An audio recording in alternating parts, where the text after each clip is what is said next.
Guarantee दे रहा हूं 7 दिनों के अंदर देश में लागू हो जाएगा सीएए। बंगाल में बोले मोदी सरकार के मंत्री। केंद्रीय मंत्री शांतनु ठाकुर ने दावा किया है कि देश में अगले 1 हफ्ते में नागरिक संशोधन अधिनियम यानी सिटीजन अमेंडमेंट एक्ट लागू हो जाएगा यानी सीए। उन्होंने कहा कि मैं मंच से गारंटी दे रहा हूं कि अगले 7 दिनों में सिर्फ बंगाल ही नहीं बल्कि पूरे देश में सीए लागू हो जाएगा। आपको पता ही होगा सीए और एनआरसी को लेकर 2019 में जब कानून आया था तो कितना बवाल हुआ था। देश भर में कई महीनों तक प्रोटेस्ट चलता रहा।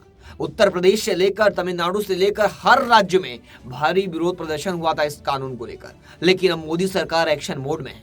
शांतनु ठाकुर दक्षिण 24 परगना के काकद्वीप में एक सार्वजनिक बैठक में भाषण दे रहे थे। उस दौरान इन्होंने कहा है, बीते साल दिसंबर में केंद्रीय गृह मंत्री अमित शाह ने नागरिकता संशोधन अधिनियम को देश का कानून बताते हुए कहा था कि इसके लागू होने से कोई नहीं रोक सकता, यानी इसको लागू करने से उन्हें कोई नहीं रोक सकता, वह लागू करेंगे। उन्होंने पश्चिम बंगाल की मुख्यमंत्री ममता बनर्जी पर सीए को लेकर लोगों को गुमराह करने का भी आरोप लगाया था। आपको बता दें अब इस कानून को जल्द यानी लोकसभा चुनाव 2024 अप्रैल मई में हो सकता है, तो उससे पहले मोदी सरकार एक्शन में है और सीए को लागू कर सकती है, यानी इस कानून को इंप्लीमेंट करेगी। अमित शाह ने कहा था कभी कभी वह लोगों को गुमराह करने की कोशिश कर दी, यानी अमित शाह ने केंद्रीय गृह मंत्री अमित शाह ने ममता बनर्जी पर हमला बोला था। उन्होंने कहा था कभी कभी वह लोगों को गुमराह करने की कोशिश करती है, यानी ममता बनर्जी।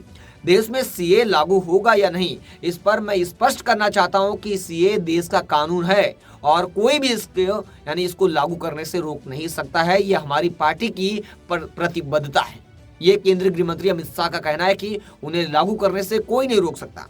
गृह मंत्री अमित शाह के इस बयान पर पश्चिम बंगाल की मुख्यमंत्री ममता बनर्जी ने भी आरोप लगाया कि वो लोगों को विभाजित करना चाहते हैं, यानी लोगों को बांटना चाहते हैं।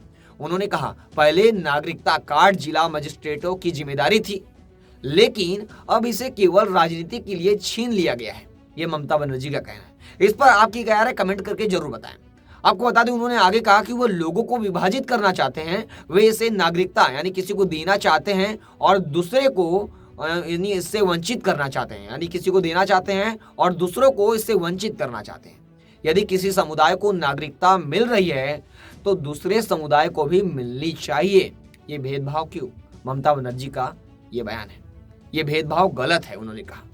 इस पर आपकी क्या राय कमेंट करके जरूर बताएं। इसे लेटेस्ट खबरों के लिए देखते रहे मेरे साथ लगातार।